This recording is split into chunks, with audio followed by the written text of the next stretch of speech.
you have a herd of horses running all together out in the wild. Something spooks one of the horses on the right side of the herd. What happens? They all move at the same time. That outside horse doesn't run into the next horse. Why not? Because they're connected on an emotional level. They're connected on a very deep lower brain level, and they all can move at once. Wow. That helps explain why the child can pick up on the parent's dissatisfaction, the parent's disapproval, because they're connected on a deeper level, like a psychological, emotional level.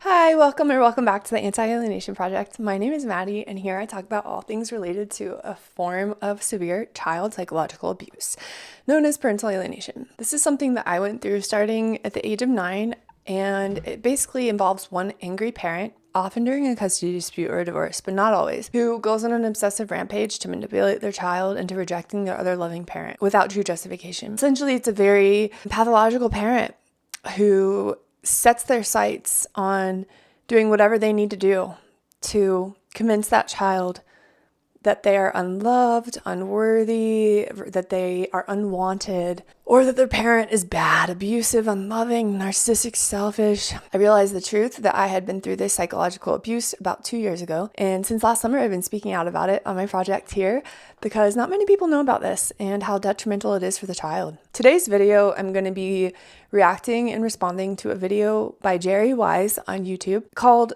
Narcissistic Parents When They Realize They Lost You. And before I even watch the video, I want to make a prediction because this is what I went through 2 years ago. Upon learning the truth that my mom had deceived me in what was essentially a long con to destroy the relationship that I had with my dad and make me believe that he didn't love me, which is the biggest pain I always had, my relationship with my mom quickly ended. What I predict this video says is that when the narcissistic parent learns that they lost you, my prediction is that they discard you. They smear your name. They tell lies about you. They try to turn other family members against you. They try to rally support for themselves. You're the new bad guy. So what they do to you as their child when they realize that the con is over, they do exactly to their child what they did to the targeted parent. That's just my prediction anyway. Let's see what Jerry Wise has to say about this issue. Hey, hi everyone. My name is Jerry Wise. Hi, Jerry. I want to talk to you today about narcissistic parents and when they realize they have lost you. The relationship with narcissistic parents or narcissistic siblings is often highly charged. It's often enmeshed, and often they will be easily triggered by any sense of strength. Leave in the comments below if you're a psychologist or something, if this is true, if alienators target the child who is the most outspoken or has the most displays of strength. It would make sense. Any sense of strength that you might have, that will ping or cause a reactivity within them. Any sense of distancing, if we tend to be enmeshed and we really begin to distance or disconnect, or I could say also detachment, any sense of detachment will throw up red flags to the narcissistic parent. Any sense of neutrality, which is having internal boundaries, which is also detachment and neutrality. Wow, I can relate to that. It's almost like they have a sixth sense for even if you're pulling away just this much, and then they go haywire, like they know you're pulling away. If you start being more neutral, then that's going to trigger them. And that would be an example of like gray rocking. By the way, that's what I did probably the last 6 years that I had a relationship with my mom, is I was doing that gray rocking thing. Gray rock, that's a systemic message of neutrality. I'm not going to engage you like I engaged before. That can create reactivity in the narcissistic parent who's going to not be happy with that gray rocking or neutrality. Any sense that you pulling away, they will be aware of. You just doing something other than our regular relationship dance will throw up a red flag. That's why it's so difficult when you say, well, I want our family to have our own Christmas on Christmas morning. So could we do the family Christmas on Christmas Day evening or Christmas Eve? And the parents are absolutely shaken by that because you're making a change and requesting a change. You're also wanting to set a boundary, and you're changing the regular dance that we've always done that you need to keep always doing in their mind. So any boundary will cause this very enmeshed relationship system to react and to get pinged or have an anxiety. We call that chronic anxiety is really what it is. Yeah, so just to add something from the child's point of view, this will happen all the time. It was like a constant cycle. It has an effect on the child, though. It's not like I didn't care in these instances. I would pull away, or I would set a boundary, or do what he's saying, just be neutral. They would become hysterical or obsessively anxious, trying to figure out what was wrong or what was going on in my head. And then I, in turn, would feel guilty for having done whatever it was that set them off and made them emotional. So in the one scenario that I would feel guilty and appease them and try to make them think, nothing's wrong, I love you, it's fine, go back into the normal way of interacting. And that would be putting my own self-respect, in the trash can. But the other things I would feel in those times might be frustration, that I can't be my own person, that I can't live my own life, that me just wanting to be myself and wanting to have my own identity in my own life is interpreted by my parent as me intentionally hurting them. It was impossible. And so then I would blame myself for hurting my parent, even though I knew that's not normal. So basically a lot of negative emotions on the child. It's probably not surprising to anyone. You have a herd of horses running all together out in the wild. Something spooks one of the horses on the right side of the herd. What happens? They all move at the same time. That outside horse doesn't run into the next horse. Why not?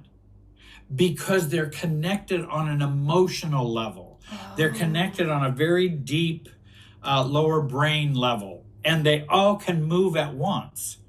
And it's just like, it's amazing. Why didn't he just be spooked and then run into all the other horses and they all start falling down?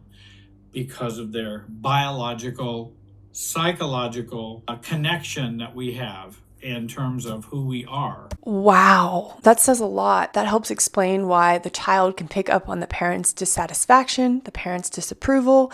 This goes back to the recent video I made about how parents can alienate without using a word, because they're connected on a deeper level, like a psychological, emotional level. All it takes is, the energy to change in the room, and you know what to do. You know how they're feeling. You know what they want you to do or what they don't want you to do. That's a very good metaphor. I love that.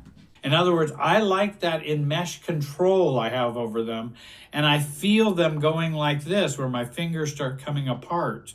And they're, wait, you should, why are you loosening yourself from me emotionally? So what would be some self-differentiation guidance? I would first of all begin to practice. I want to stay out of their inner dialogue and inner feelings.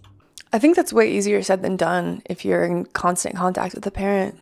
And again, I'm staying out of the hurt, because your change pinged their change of hurt. Now I'm hurt, so that you will change and change back.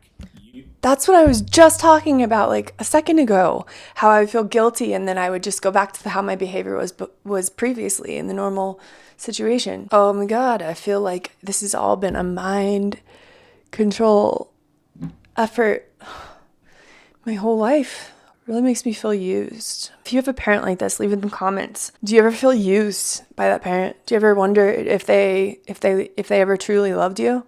Because that's what I've been struggling with. How could it be hurtful, truly hurtful? I understand they can have their own grief about change in traditions and things like that. But how is it hurtful if I want to meet with you at some other time besides Christmas morning? Secondly, expect their triggering. So stay out of their inner dialogue and inner emotions, out of their feelings, stay with yours. expect the triggering is going to happen, expect the resistance or the complaint from them. Well, I don't know why you're doing this. And then dad comes to you and says, I don't know why you're doing this just to hurt your mother. There's all kinds of triangulation that can go on with that to get you to fall in line, as you should. Number 4, stay focused on you and not on them. I say, you've learned to focus on them so you can learn to focus on you. Because whatever's learned that way can be learned this way. And you did learn to focus on them. Most of us have grown up in other focused life. We don't know how to have a self-focused life. And so you can shift that other focus to a you focus life in a caring, loving, connected way. I think that video went a little differently than I expected it to, because I thought he meant like no contact situation, but I think he was saying in the context of you still wanting a relationship with that parent, still having a relationship with that parent. Okay, I know this is a short video, but I hope that you found it helpful or insightful in some way. Leave in the comments below if you had a narcissistic parent or a partner and you see them figuring out that their child is pulling away or setting boundaries, or that their child has seen through them. How have you seen that parent react? How have you seen that parent respond? Were you in an enmeshed relationship with a parent like this? What are the effects that that's had on your life? Comment section always generates a really helpful and interesting discussion. I love to see people supporting each other in the comments. That's so awesome. Hope everybody's doing well, and I'll talk to you next time.